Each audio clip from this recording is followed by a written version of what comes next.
وبغيت نكتب مثلا على سبيل المثال بغيت مثلا معلومات عن المطبخ المغربي. السلام عليكم ورحمة الله وبركاته.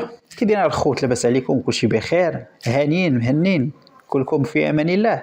مرحبا بكم فين ما كنتو في فيديو جديد على القناه ديالكم سعد لايف، اللي بالمناسبه كنقول لكم كاملين دوزوا اشتركوا فيها وشجعوا المحتوى باش اننا نزيدوا نقدموا لكم مواضيع زوينه اللي طرقكم وتكون سهله بسيطه اكيد. الموضوع ديال اليوم كيف ما شفتوا في عنوان الفيديو هو غادي نتعرفوا كيفاش اننا غادي ندخلوا للدردشه ديال شات جي بي تي. بالنسبه للناس اللي ما عرفوش كيفاش اننا ندخلوا لهذا الشات هذا او الدردشه اللي كتعتمد على تقنيه الذكاء الاصطناعي، اليوم غادي نعرفوا كل شيء ان شاء الله، وانطلاقا من هذه القناه بالدارجه المغربيه. فاولا باش نفهموا واحد النقطه الاخوان، شنو هو الشات جي بي تي؟ الشات جي بي تي هو عباره على واحد التقنيه ديال الذكاء الاصطناعي اللي طورتها شركه اوبن اي. هذه الشركه هي اصلا متخصصه في هذا المجال هذا ديال تقديم مجموعه من الحلول التقنيه اللي كتعتمد على الذكاء الاصطناعي لاش المواقع التطبيقات والخدمات وزيد وزيد وزيد وزيد. بنفس هذا الصدد هذه الشركه دارت مثلا واحد الشراكه بينها وبين شركه مايكروسوفت من خلال المتصفح ديال مايكروسوفت ايدج عبر واحد المحرك البحث اللي سميتو بينغ. تلقوا كذلك واحد الخدمه ديال بينغ اي اي. هذه الخدمه هذه كذلك هي اللي تقريبا تعتمد على نفس الخدمه ديال اوبن اي اي، غير هو بصراحه باش نكون معكم واضح ان الاوبن اي اي تقريبا غيكون زايد واحد شويه على البينغ اي اي يعني في الاصدار الحالي، وعندي كذلك احساس على ان البينغ اي اي غادي يولي افضل من الاوبن اي اي في المستقبل. لكن في كلتا الاحوال فهي كما كان الحال طبيعه وحده كيعتمدوها نفس الشركتين يعني في نفس الوقت، لانه راه بيناتهم شراكه بطبيعه الحال. هادشي راه يكون دابا اجي نعرفوا شنو هو هذا الشات هذا. انت مثلا ملي كتكون داخل ولا انت ملي كتكوني داخله مثلا الفيسبوك ولا واتساب مثلا تتبان لك حليمه ولا تيبان لك العربي ولا تيبان لك توفيق، تدخل تقول ليه خويا الله يستر عليك داك العرس ديال شعيب اللي كنلعبوا حنا وياه وحنا صغار، بغينا نعرفوا قاعه الافراح اللي غيدير فيها العرس فين جات، خويا نعت لي الله يجازيك بخير.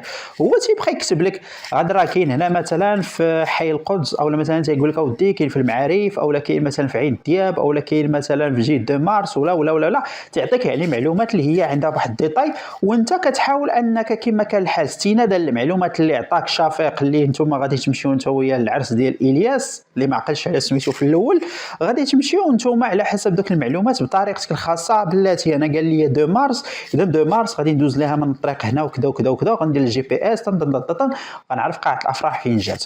اذا هذا كما كان الحال تيكون واحد التواصل بشري، انا بغيت معلومه من عند شخص بشر كنصيفط ليه الميساج كيجاوبني. في نفس الوقت تقدر مثلا انا هذه المعلومه هذه بغيت نصيفطها مثلا لشي واحد وما جاوبنيش سير بلاص، بقيت انا كنتفقس ساعه ساعتين 4 السوايع وما بغاش يجاوبني، الله يكون في العون. يقدر يكون مشغول، يقدر يكون ما شافش الميساج، يقدروا يكونوا بزاف ديال الحوايج، لان الانسان بطبيعته معذور.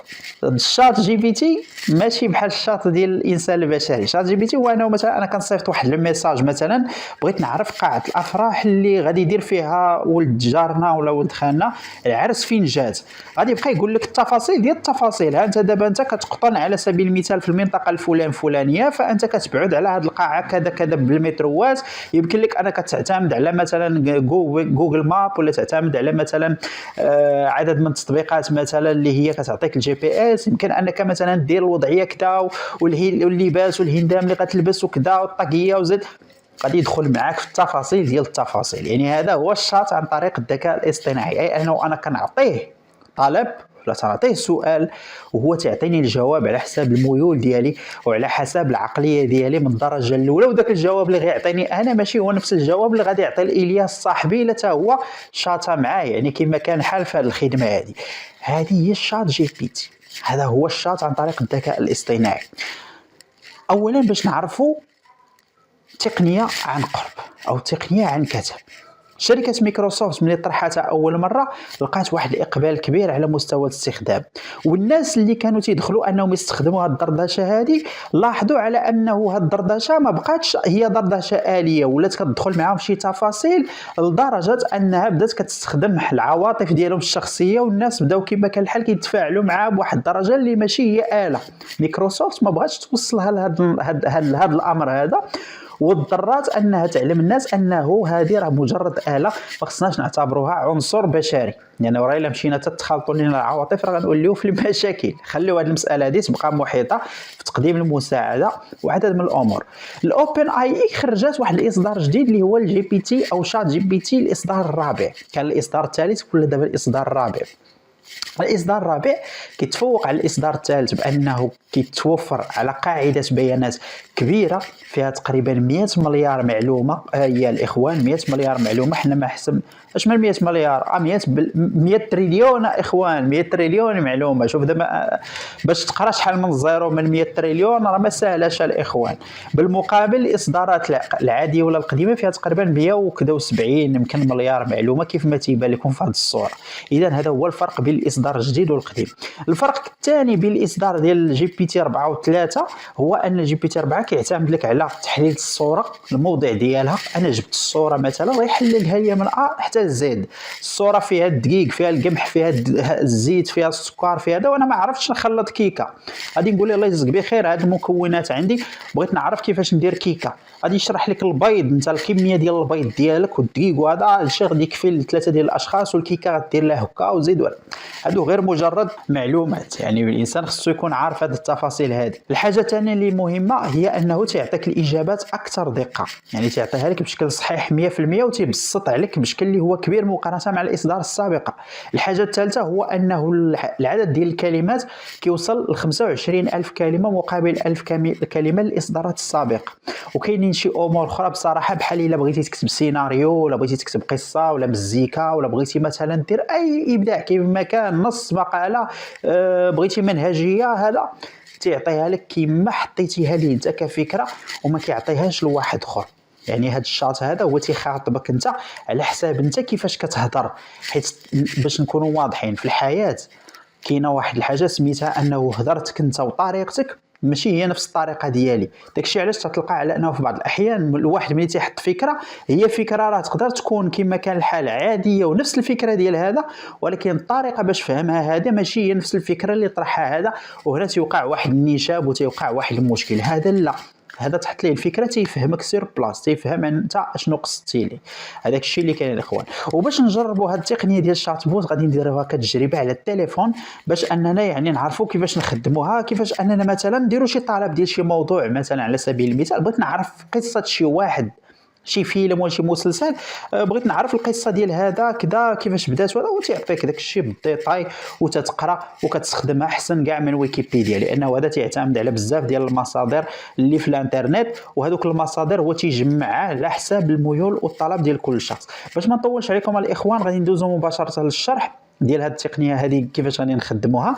ثانيا باش نكونوا واضحين عاوتاني الروابط في صندوق الوصف الاخوان، ولا ها ما الفوق كليكي على ديك اللعيبه راه غادي يديك للروابط نيشان. اولا هنا الا بغينا نقراو المعلومات على الدردشه الجديده او الجي بي تي 4 مثلا، فهنا كما كتشوفوا هنا عاطيني واحد المساله ولا عاطيني مثلا واحد الخبيره وكيحللها ليا كما كان الحال استنادا لواحد السؤال او لا شنو ممكن نقدروا نوصلوا ليه. هنا عاطيني كما كان الحال مجموعه من التقسيمات ديال كل واحد فيهم بشكل اللي هو ملخص. هنا كذلك عاطيني النسبه المئويه والفرق كذلك يعني بين بين الاصدار ديال الجي بي تي العادي والاصدار يعني الجديد. بحال مثلا اختبارات البيولوجي مثلا اولمبياد على سبيل المثال فتفوق تقريبا بنسبه 99 يعني في المئة. هنا كما كتشوفوا هنا عدد من المواقع اللي هي كتعتمد على هذا الشات جي بي تي، اللي من بينها يعني خان اكاديمي، من بينها كذلك يعني سترايب، من بينها كذلك يعني مواقع اخرى مثلا ديولينغو، هذا كذلك موقع تعلم اللغات. يعني هذا الشيء كامل الاخوان ممكن انكم ترجعوا تقراوه يعني من خلال الرابط اللي غنخلي لكم في صندوق الوصف. غادي نمشيو مباشره باش انا ندوزو للدردشه ديالنا، اولا غندوزو كما كان الحال الخدمه ديالنا اللي غادي نعتمدوها الاخوان في هذا الفيديو هذا.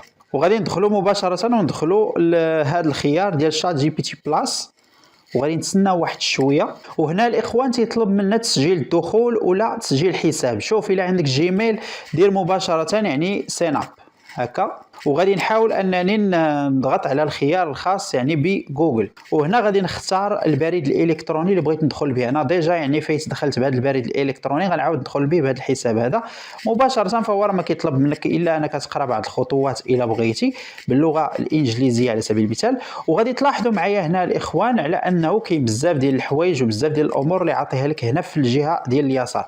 بغيت نعرف الاصدار مثلا جديد، الاصدار جديد فهو تيقول لك اودي شهريا 20 دولار الا بغيتي تستافد منه، ولكن بالنسبه للفري بلان او الخطه المجانيه راه ممكن انك يعني تخدم بها يعني بلا مشاكل. اذا الاخوان فدابا مباشره غادي نسهل عليكم الطريقه. دابا مثلا اي حاجه بغيتيها، مثلا طاحت لك مثلا شي حاجه في راسك وبغيتيها كمعلومات مثلا واضحه، مثلا انا بغيت نعرف مثلا مثلا شي اكله مغربيه على سبيل المثال، غادي نديروا ليه مثلا اصل اكله الكسكس مثلا، وغنحاولوا ان نديروا ليه ارسال.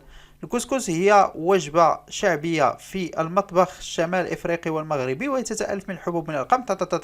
المهم هو عطانا جميع الامور يعني المرتبطة يعني بالكسكس. مثلا انا بغيت تقول لي طريقة تحضير الرفيسة المغربية. اذا هنا النساء ديالنا ما بقاش عندكم شي عذر باش انكم يعني ديروا لنا الرفيسه. الرفيسه هي وجبه شعبيه في المطبخ المغربي، وهي عباره عن فطائر محشوه باللحم المفروم والخضار. واليك طريقه تحضيرها: كيلوغرام فاصوص ثوم مفروم، ملعقتان كبيرتان. المهم يعطيك وصفه، يعطيك وجبه. مثلا انا على سبيل المثال عندي مثلا مشكل في الهضم، يعني الهضم غادي نحاولوا نديروا ليه. يعاني العديد من الأشخاص من مشاكل في الهضم، ويمكن أن يتسبب ذلك في شعور بالتورم والانتفاخ والغازات إذا هذا طبيعة الحال هو شات جي بي تي. أنك أي شيء تريد مثلا كتابته، مثلا تريد مثلا أريد موضوع عن القنوات الفضائية، ثم سأرسله له. القنوات الفضائية هي قنوات تلفزيونية تبث عن طريق الأقمار الصناعية، وتمكن الجمهور من الوصول يعني كما تشوفوا بسهولة في أي مكان في العالم. وقد أصبحت هذه القنوات شديدة الشعبية إذا أي شيء تريد معرفة الشخصية، بغيتي أي لعيبة غادي تلقاها في شات جي بي تي. جميع الروابط غنخليها لكم ان شاء الله في صندوق الوصف. اما انا ما بقى لي الا نقول لكم دير واحد ابوني سبسكرايب القناه ديال سعد لايف باش توصلوا دائما بالجديد. تهلاو في ريوسكم.